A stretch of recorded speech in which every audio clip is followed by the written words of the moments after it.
godliness simply means God behaving in man. That now you begin to become like your creator.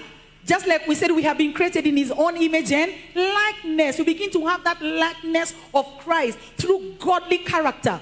And Paul has been talking to us and talking through the epistles, the beginning of the first epistles, and he's been talking about this word. How you are shown of what you have become. Ni nini umefanyika?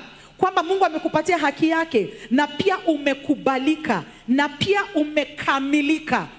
Unaelewa? Na pia umependwa unconditionally. Baada ya hapo anasema, kwa sababu umejua sasa kile ambacho kimekutendekea, sasa anza kutembea kama huyo mtu. Bwana asifiwe.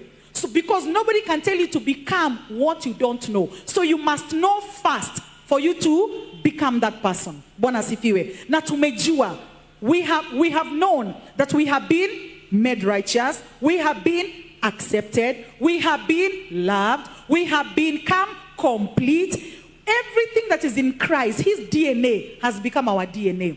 And there is nothing that he can do extra apart of what he has already done in our lives. Praise the Lord. 1 Corinthians chapter 5 verses 21, Kiswahili. The Bible says, if a man therefore be in, kwa hiyo kama mtu akiwa ndani ya Kristo, amekuwa kiumbe kipya. Ya kale yamepita, tazama yamekuwa mapya. Umekuwa kiumbe kipya sasa kwa sababu uko ndani ya nani? Kupitia injili ambao ulisikia mwanzo.